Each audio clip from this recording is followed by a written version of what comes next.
Welcome back to High Stakes. Elevate your betting game by hitting that subscribe button and ensure you never miss out on our daily content. Want exclusive access to premium betting picks? Join our Patreon. Links are waiting for you in the comment section below. Stay ahead of the game with High Stakes. Tulane versus Army. As the Tulane Green Wave march into West Point to face the Army Black Knights, the stakes couldn't be higher.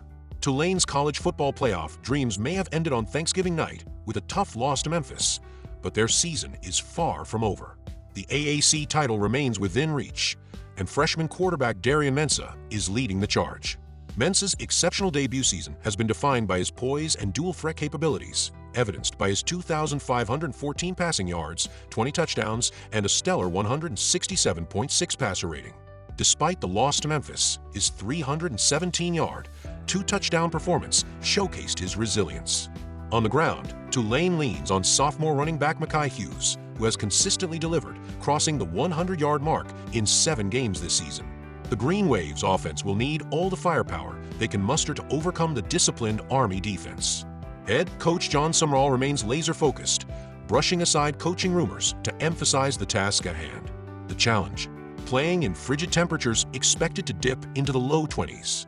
The Black Knights have been a revelation under AAC Coach of the Year Jeff Monken. At 10-1 and undefeated in conference play, they've transitioned seamlessly into the AAC, thanks in large part to quarterback Bryson Daly. Daly, the AAC Offensive Player of the Year, has been a one-man wrecking crew, leading the team in both passing and rushing. His 1,348 rushing yards and 25 touchdowns underscore his dominance in Army's triple-option offense.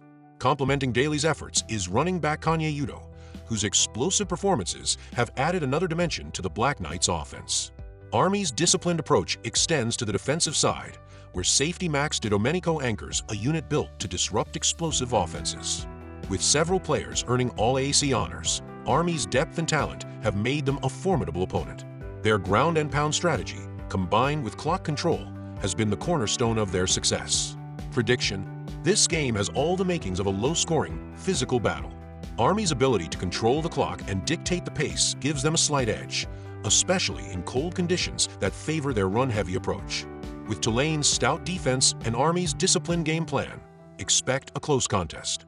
Look for the Black Knights to cover the +5 spread with a final scoreline in the range of 20-17 or 21-20, comfortably under the 45.5 total. Western Kentucky versus Jacksonville State. The Western Kentucky Hilltoppers head into the Conference USA Championship game on Friday night with an 8-4 overall record and 6-2 mark in conference play. After starting conference action with a 6-0 run, they stumbled with back-to-back losses against Louisiana Tech and Liberty. Fortunately, WKU secured their spot in the championship by edging Jacksonville State 19-17 in their regular season finale. In last week's matchup, QB Caden Veldkamp delivered a strong performance, throwing for over 300 yards and a touchdown with no interceptions. The redshirt sophomore has impressed in his first season as a starter, completing 67% of his passes while averaging over 8 yards per attempt, with 22 touchdowns against 10 interceptions on the season. The Hilltoppers' offense leans heavily on the passing game, accumulating 3,262 yards through the air compared to 1,426 on the ground. Elijah Young leads the rushing attack with 738 yards, averaging 4.3 yards per carry. The real strength of WKU lies in its defense. Outside of a tough road game against Alabama in Week 1, the Hilltoppers have allowed more than 21 points just twice this season. They've held conference opponents to under 20 points in 5 games, including last week's battle with Jacksonville State. Jacksonville State, on the other hand, has experienced a remarkable turnaround this season.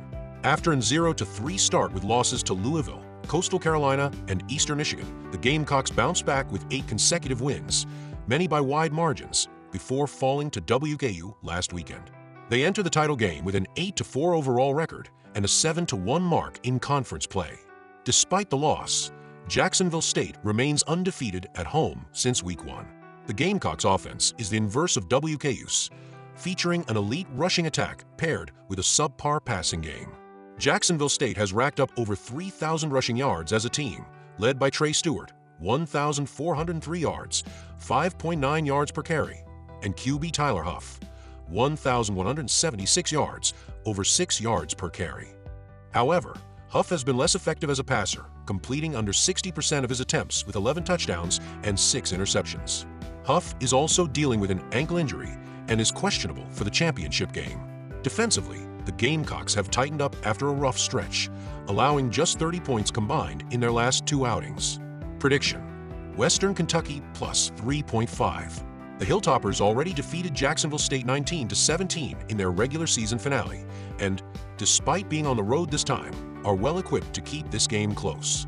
WKU's defense has been consistently strong, allowing over 21 points only twice since Week 1, and their style of play tends to result in tight, low-scoring games. Jacksonville State's run-heavy offense also burns clock, further contributing to close contests. Prediction: under 57.5 points. The total of 57.5 points seems high, considering these teams combined for just 36 points in last week's game. WKU has kept totals under 57.5 points in 4 of their last 6 games, while Jacksonville State's defense has held opponents to fewer than 40 total points in their last 2 contests. The Gamecocks' reliance on the ground game should limit scoring opportunities, making the under a solid pick. This matchup between UNLV and Boise State is shaping up to be a classic clash of ground and pound football with playoff implications. Let's break it down. Under Coach Barry Odom, the Rebels have built an impressive resume, now sitting at 10-2, including a gutsy revenge win over Kansas to open the season. UNLV's offense thrives on the run, led by sophomore RB Jyden Thomas, who's hit the 100-yard mark 4 times this season, and dual-threat QB Hajj-Malik Williams, who's been electric both in the air and on the ground. The Rebels' defense has been no slouch either, ranking 15th in sacks and 10th against the run. Jackson Woodard and his conference-best 114 tackles have been pivotal, as has their ability to create turnovers. However, they'll need to step it up after allowing Boise 185 rushing yards in their last meeting. The Broncos, 11-1, have been a force all season, led by RB Ashton Jeanty. His 2,288 rushing yards this year are nothing short of legendary, and while UNLV held him to his second lowest total of the season, Jeanty remains the X-factor. QB Maddox Madsen, with his efficient passing and ability to protect the ball, complements the Broncos' run-heavy attack perfectly. Defensively, Boise's ability to pressure QBs, 3.8 sacks per game, and stifle the run makes them a tough matchup for a run-centric offense like UNLV's. While UNLV has been impressive, Boise has had their number historically, winning all 7 meetings in the series and covering in 4 of them. Expect Boise to leverage Jeanty's power running and Madsen's steady hand to grind out a win at home. Pick: Boise State minus 4 points. Total: under 58.5 points. Both teams' stout run defenses, coupled with cold weather and a methodical pace, make the under a solid play. Boise's recent trend toward lower-scoring games and UNLV's defensive resurgence further reinforce this. This one's going to be a grinder, folks. Expect Boise to edge it out in a low-scoring battle.